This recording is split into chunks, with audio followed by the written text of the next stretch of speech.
दिन र रात्रिमा फर्ज नमाजहरू बाहेक 12 रकात सुन्नत नमाज पढ्ने व्यक्तिहरूको लागि रसूल अकरम सल्लल्लाहु अलैहि वसल्लमले यो शुभ सूचना दिनुभएको छ कि त्यसको लागि स्वर्गमा एउटा घरको निर्माण हुन्छ।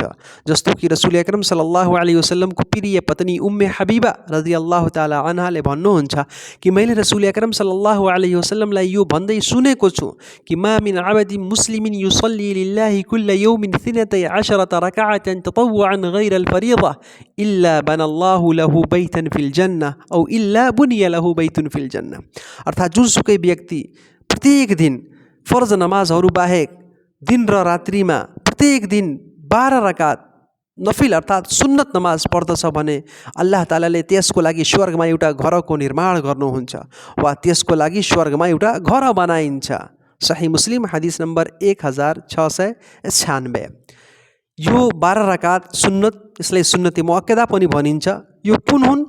जोहरको नमाजभन्दा पहिले 4 रकात र जोहरको नमाजपछि 2 रकात र मगरिबको नमाजपछि 2 रकात र इशाको नमाजपछि 2 रकात र फजरको नमाजभन्दा पहिले 2 रकात।